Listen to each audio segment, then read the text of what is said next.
Hello, and thank you for visiting the OX5 property vlog. Today's a very exciting vlog. We've got the lettings quarterly review for Q2 2018, and a very special thank you. The thank you is we are now at 100 subscribers for the OX5 property vlog.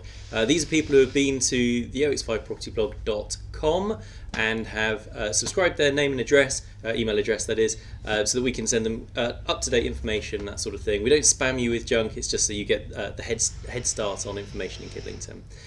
So today obviously we're meeting with Liam Jones, he's the head of lettings at Alistair Redhouse Estate Agents, so he's well placed to tell us what's been going on this last quarter. So firstly, Liam, the last 3 months, but further afield, a national picture, what's been going on? So yeah, there's been two real-time changes that we've seen in this last quarter. The first of which is the changes regarding EPC and what that means for landlords. Yeah. Now it means that landlords have to rent properties with E or below. That's for any new tenancy after the date it came in April.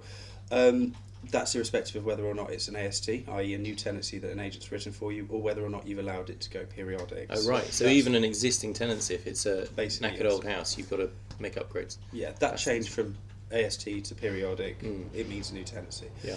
Second of which is what we've seen in our nearest market, which is obviously monitored with any real relevance, and that's London.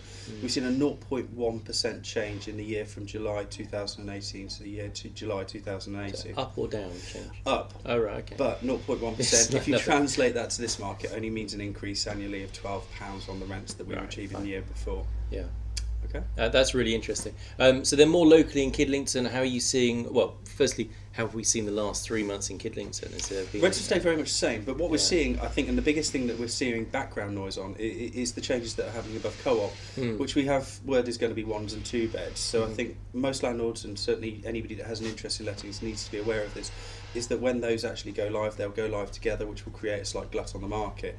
Like we saw in 2016, that led to rent decreases at that point. So what I think landlords need to be doing is looking at their tenancies, talking to their tenants and working with their tenants to make sure those tenancies don't come up. So you're absolutely right. So we'll suddenly see 52 houses available to let and great supply, no need for an increase in demand or no sudden increase in demand. No, we're not not seeing that massive demand change. And also, why would you rent a second-hand one-bed flat when there's a brand spanking new, shiny new one available? So it will make it very challenging for those landlords if it's not managed properly in terms of the timescales. Indeed. That's really fascinating.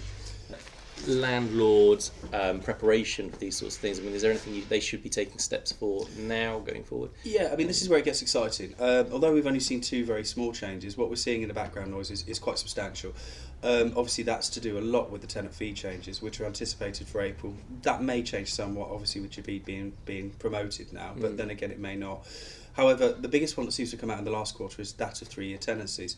And I think it's important that people are aware of the fact that we've always been able to write 3-year tenancies as agents. This is where the agents have, in effect, changed the market. Yeah.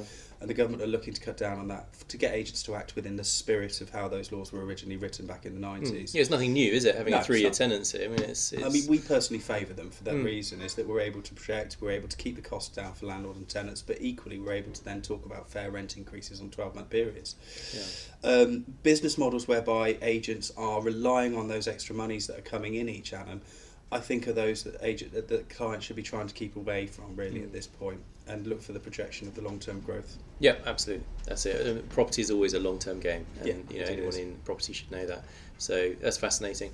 And just on a micro level, would you say at the moment there's supply and demand? Which way is it swinging? Too much supply, not enough demand. Too much demand, not enough supply. What are we Little has changed in the last 12 months. It's just full balance.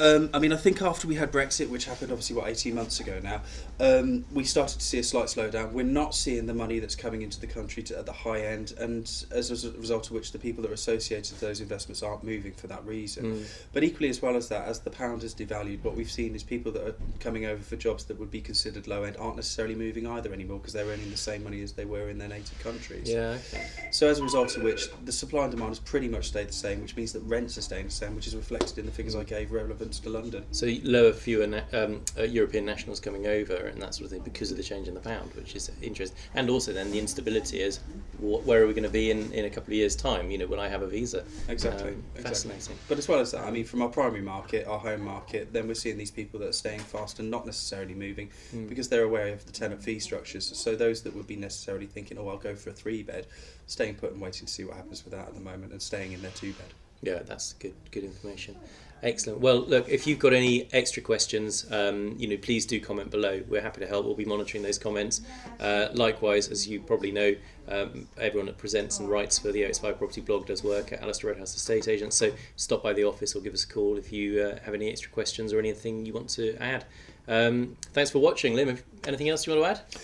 I guess the only other thing I would say is at this point, just be aware of what's going on with the changes and be one step ahead. So where we've got changes with HMO and we've got changes with tax, get yourself on board with a decent tax advisor and keep up to date with Cherwell's website.